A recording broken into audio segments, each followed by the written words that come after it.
This is Steve Zeltzer with Workweek, and today we're looking at an important struggle going on in South Africa of the Clover dairy workers. And we're with Appolis. He's the General Secretary of the General Industrial Workers Union, which is engaged in a struggle now of the Clover dairy workers in South Africa and facing a company, Central Bottling Company Milco, based in Israel, which is engaged in an effort to downsize and lay off workers, retrench workers. We go to you, John. We wanted to play a clip from the Clover CEO, Johan Vorster, about all the good things that would happen if Milco and the Central Bottling Company, owned by David and Dori Wertheim in Israel, took over the company. It's an example, and I hope it will be an example for other international companies as well, to get confidence in South Africa and invest the way that this Milco company consortium wants to. You know, it's promised jobs, it's promised huge investments, it's promised, the consequence of all of that is it's a company that comes in, wants to use Clover as a footprint to export into Africa, to expand into Africa. So I think it will create jobs, it will drive us from a resources country, it will use these resources to convert into the secondary economy, right. Job creation, exports opportunities, jobs that will be created, people that will be able to go and work overseas. So we really think that this is a very good sign for the South African economy, for a brand that we are back on the radar, that people see value in the businesses. That was the voice of the CEO of Clover before the takeover.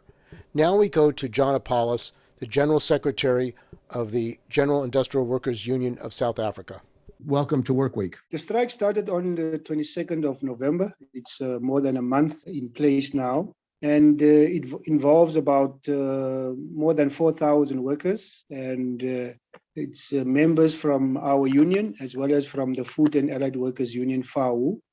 Basically, the strike centers around massive job cuts and also the kind of major restructuring of the operations of the company, which involves the downscaling, variation of workers' conditions of employment. Clover retrenched approximately 874 workers at the end of November. They also are imposing salary cuts of 20%. They are also introducing certain changes in the working hours and also the operation systems. For example, they are imposing a 12-hour a day. Workers are currently working 9 hours. They want a 12-hour day with no overtime. We call it here a compressed working week, where workers work 4 days, 12 hours with no overtime on a daily basis. And also they want to change some of the operational systems. For example, if there is a slack in demand, they want to have the right to inform permanent workers not to report for duty. And if they are not obliged to come to work, then they will not get the normal pay. So it's like a permanent short-time arrangement and a flexibility around it. Also, they want to impose what is called a one van assistant, one driver.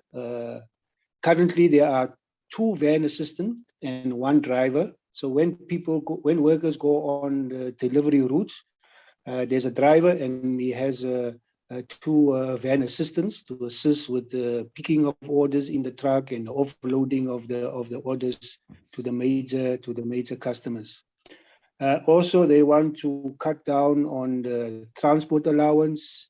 They also want to offset, if they offset overtime against short time. For example, if you work overtime, but also you are forced to also work short time, then instead of them paying you overtime, they can then use the overtime to fill in for your normal time whilst you were on short time. Now, the 874 workers are just this is in fact the second batch of workers that have been retrenched, that have lost their jobs. In June, July, approximately 856 workers lost their jobs through voluntary separations. And then Clover is intending to retrench another 812 workers at the end of February next year.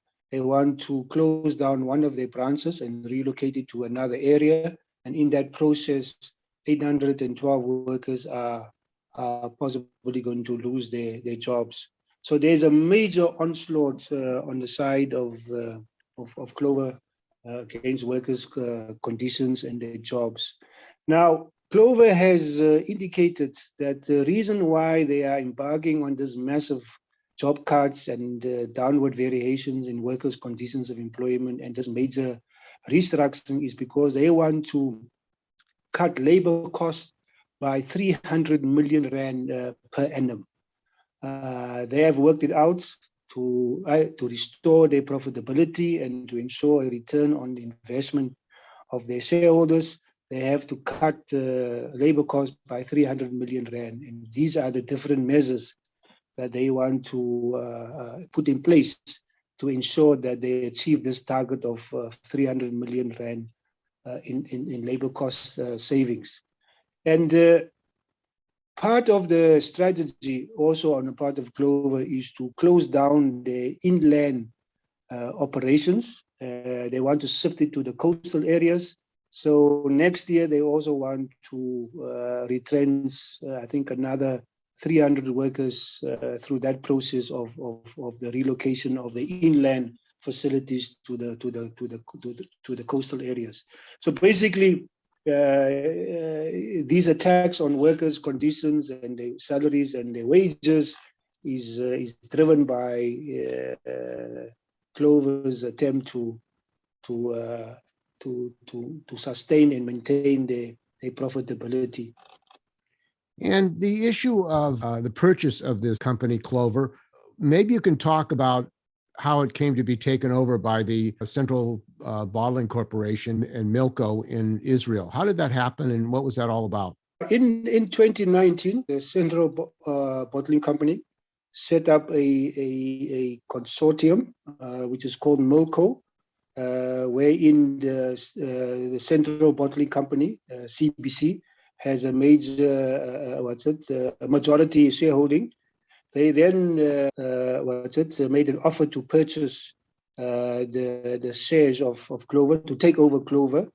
And CBC is an Israeli-based company, and it's operating in the occupied territories of Palestine. And they were the ones who then put in a bid to take over Clover by setting up this Milco consortium. We then, as the unions, opposed this merger of Clover and Milco and CBC. It went to the what we call the Competition Commission, and the Competition Commission kind of accepted the merger on certain conditions. And one of the conditions is that Clover cannot, the Clover Milco entity cannot cut jobs for a period of 3 years. In fact, they are supposed to create, as part of the conditions of the merger, create 550 new permanent jobs in a period of 5 years. So what we have instead is massive job losses rather than the creation of new jobs. But we did point this out to the Competition Commission when we opposed the merger, that we feel that Milco CBC is taking over Clover in order to reorganize it with the intention of creating a foothold in the market, in the South African markets. And therefore, this shifting of facilities to the coastal areas, its intention is to allow Clover to, after the 3-year period, allow Clover to import products from CBC, because CBC has its own dairy production facility in the Middle East. It also has a juice manufacturing facility. And these are the same products that Clover is currently producing and distributing in South Africa. So we are of the opinion that once the 3-year period is over, we will see, in fact, part of the merger condition is that Clover must still utilize the local suppliers in the country. for a period of 3 years. So we anticipate that with the 3-year period expiring next year, that we will see another major reorganization of Clover, with the kind where Clover will kind of scale down its manufacturing facilities and become a major distribution outlet for products of CBC coming from overseas. When you had this struggle against the purchase of Clover by Central Bottling Company, which is owned by the Wertheim family in Israel, you also provided evidence that this company was involved in supporting occupation of land, of Palestinian land, and that it was engaged in monopoly practices in Israel. What was the response of this mission that approved this sale, considering that it was a company engaged in apartheid policies in Palestine and Israel? In fact, we were quite disappointed with the response, because they were saying that the issue of the violation of international law, it doesn't fall within the scope of the Competition Act. They are there to look at the commercial side, and their brief is to look at the process of competition. And these are the issues that we were raising about CBC's history of violation of human rights in Palestine, and its track record of colluding with the Israeli Defense Force. For them, although those are issues for the public, but for them as the Competition Commission, they could not take that into consideration, because that doesn't fall under their jurisdiction. So that was the kind of response that we got from the Competition Commission. We were quite disappointed with that response. The Ramaphosa government has a policy against Israel for discrimination and for carrying out apartheid policies in Israel. Why would that government approve a company that has a record of apartheid policies in Israel? That's the question. Since their formal policies, they say they're against the apartheid regime in Israel. The South African government is quite inconsistent in its application of its policies. In fact, I mean, they welcomed this investment by CBC, because they were saying it was part of the Ramaphosa's investment drive. About 3 years ago, Ramaphosa had an investment summit calling for foreign direct investment, and the government actually welcomed this investment by CBC, by this Israeli-based company. And in fact, I mean, we are currently now trying to have a meeting with the Minister of Trade and Industry to outline to them that this company, CBC and Clover, are violating the conditions of the merger that was set down by the Competition Commission. In relation to the Palestinian liberation struggle, the ANC and the ANC government, they would make the public statements that they are supporting the struggle of the Palestinian people for liberation, and calling for the end of the occupation, etc., etc. But when it comes to the actual practice and actions where they must demonstrate that commitment, you find that the government puts the interest of business first, rather than looking at those particular principles and values that they were subscribing to.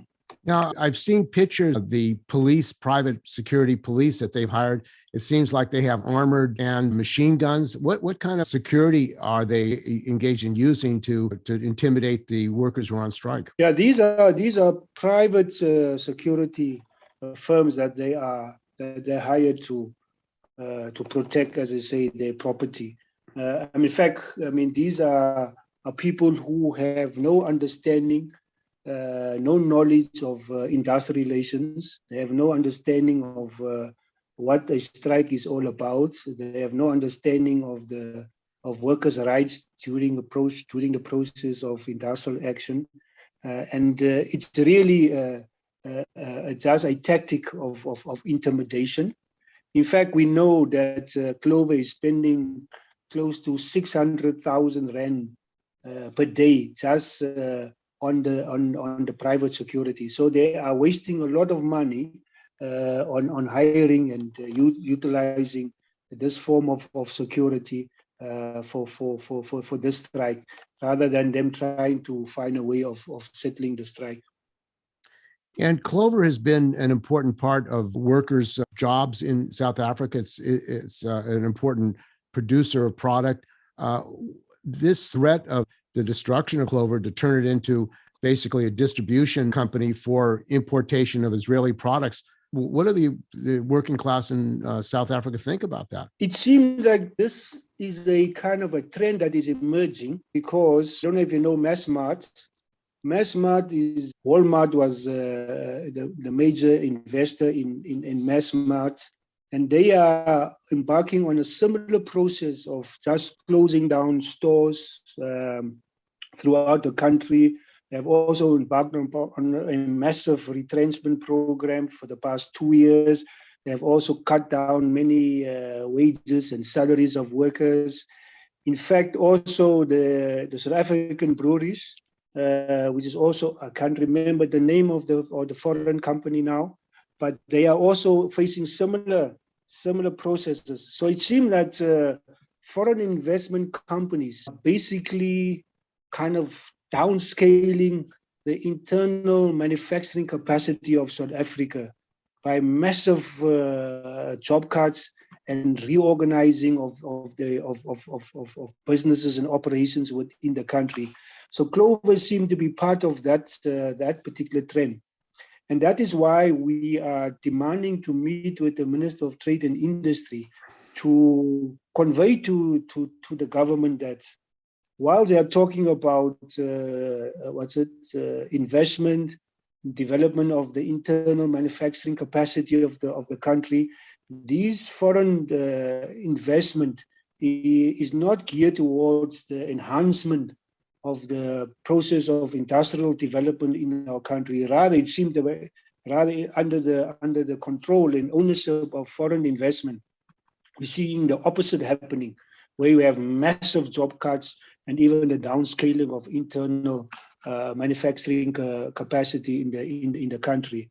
And therefore, it seemed that then these foreign investment companies are utilizing South African market to extract rapid short-term profits out of the country and using it for possible importation of their own products into our country. And that's one of the big challenges that we want to show to the minister, and demanding that they intervene and stop this kind of process. Of course, South Africa is a very rich country, not only in minerals, but also agricultural products, so that you don't need to import agricultural products. You have a large amount of agricultural products in South Africa to supply the population, both in South Africa and internationally. Yeah, that's the irony of it. I mean, if you take Clover is a multi-billion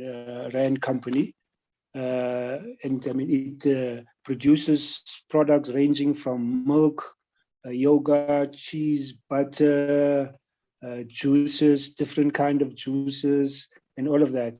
And as you say, we have a very extensive agricultural sector in our economy. It's just that what seemed to be happening is that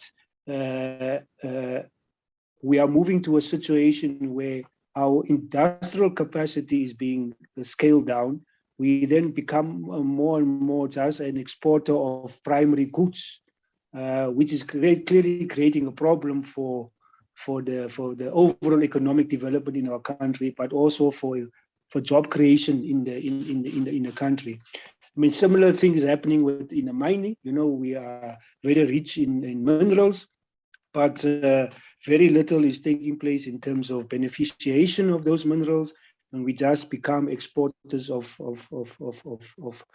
commodities, of raw minerals, etc., etc. The same seems to be happening now also in certain areas of manufacturing, whereas we can then process those agricultural products in our country by developing them through processes of manufacturing. It seems that we are going in the opposite direction cutting down, scaling down on manufacturing, and then just relying on the export of our agricultural products. And I understand your union is also calling for the nationalization of this company under workers' control. Is that true? Yes. In fact, I mean, if you take the history of Clover, Clover was formed by a group of farmers in the early 1900s, and they set up a cooperative. And that cooperative lasted until 2003.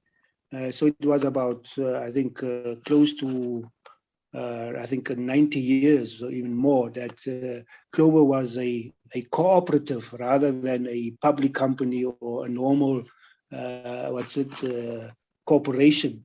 So we feel that what must happen is that Clover must revert back to becoming a cooperative, and therefore the government must intervene and take over Clover and then turn it into a cooperative where workers are the major controllers and decision makers within the operation of that reconstituted enterprise in the form of a cooperative.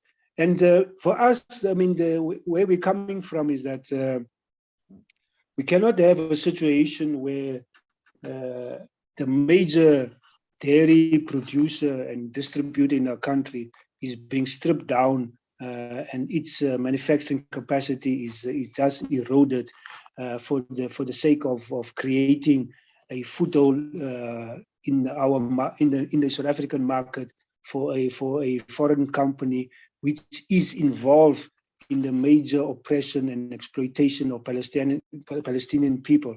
So, and also for us, secondly, if you look at the history of Clover, the original investment has been paid back to the shareholders many times over. And therefore, for us, that it must now become a company that is geared towards producing for the people rather than for a small minority in the form of profits. And this company, Central Bottling Company, owned by the Wertheim family, they also own the third largest bank in Israel. They have the license for Coca-Cola distribution in Israel. It seems like they've benefited from the United States, U.S. corporations helping them out. And also the founder of this company, Moshe Wertheim, was involved in the Mossad when Israel was an active supporter of the apartheid regime. Is this true? Yes. I mean, in fact, if you look at some of the information that we got, especially from our fraternal organizations like the Palestinian Solidarity Alliance, in fact, I mean, they were quite complicit in many of the actions of the Israeli Defense Force. In fact, they were even fined and charged for violating many of the competition rules, and even in Israel.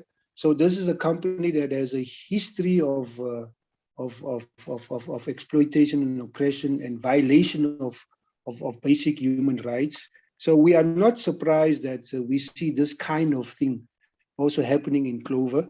In fact, I mean, since CBC became the major shareholder, we have seen continuous attempts on the part of Clover to kind of push back the hard-won gains of our members and that of FAWU. And therefore, for us, I mean, we are not surprised by all these kind of strategies that are now coming from the side of Clover to really push back workers 10, 20 years in terms of the levels of salaries and the level of conditions and hours of work. And also the issue of health and safety and the COVID, the dangers of COVID. One of the workers I saw said that they weren't provided proper protection uniforms working in these freezers. That the health and safety concerns your members have were a very important factor and why they're angry with their treatment. Yeah, in fact, I mean, at the beginning of the pandemic here in South Africa, we had major battles with Clover. They just refused to shut down the plants. where there was an outbreak of the virus in areas like Bloemfontein, in areas like Cleveland. They just refused to shut down. We had to get the Department of Health to come and assist us in intervening and trying to get Clover to observe some of the COVID-19 protocols. Even with the situation of the delivery of products to the retailers, we said to them, look here, why don't you cut down on the routes and also the tonnage that workers must deliver to the various retail shops, so that you can allow for social distancing within the trucks. They kind of refuse those particular measures. So Clover just sort of tried to undermine and ignore the COVID-19 protocols, and we had a major battle with them. And as I said, we had to resort to also involving the Department of Health to force them to close down some of the plants for 1 or 2 days, so that they can be sanitizing and the cleaning out of those particular plants. And another issue was they don't want to treat weekends, holidays as off times with additional pay. It's not only Saturdays and Sundays. They also want to force workers to work on public holidays. We have these public holidays like Christmas, Boxing Day, New Year's Day, and other public holidays where they force workers to work on those particular days. In fact, in 2019, they dismissed about 101 workers for refusing to come and work on 2 public holidays, and then we had to mount another struggle to get those workers to be reinstated. So in fact, that is one of the major obstacles in us resolving this particular strike, because they want working on Saturdays and Sundays and public holidays to be a normal operational condition for all workers. And if you look at just the level of work, intensity of work that especially the truck drivers have to undertake, clearly they are the set of workers that require extensive breaks from work, because the work they are doing is quite strenuous. If you have to deliver more than 10, 15 tonnage of products, your body needs the kind of rest. Now, if you are forced to come and work on Saturday and Sundays and also public holidays, you have very little time to regenerate your body, your health, and your strength. Also, you have very little time with your family, because you are most of the time at work. Now, in addition to that, they want to impose this compressed working week, where workers are now forced to work 12-hour shifts instead of 9-hour shifts. So by imposing the 12-hour shift, they then want to also force workers to do many more routes and deliveries within a particular 12-hour shift. So the kind of workload on workers are going to be intensified. It's going to increase. And also, although they're going to work harder, and they are not going to get the overtime pay, because now they're working 12-hour normal day work rather than overtime. And again, we're speaking with John Appolis. Now, John, the struggle in the United States against apartheid was massive. The American workers as well is under attack. There's been a strike wave here of Kellogg workers, Deere, Volvo workers, hospital workers in the United States. What kind of support would you like? What appeal are you going to make to American workers to support the struggle of the Clover workers? What can workers in the United States do, trade unions, to help your struggle so you have a successful fight? I think there are 2 areas. One is to support us in calling for the disinvestment of CBC Milco from South Africa as part of the international boycott of Israeli products and Israeli companies. So we would like to American workers to support us in fighting for that demand of the disinvestment of CBC and Milco. The second area, if the known is a company that's international, and also Nestle.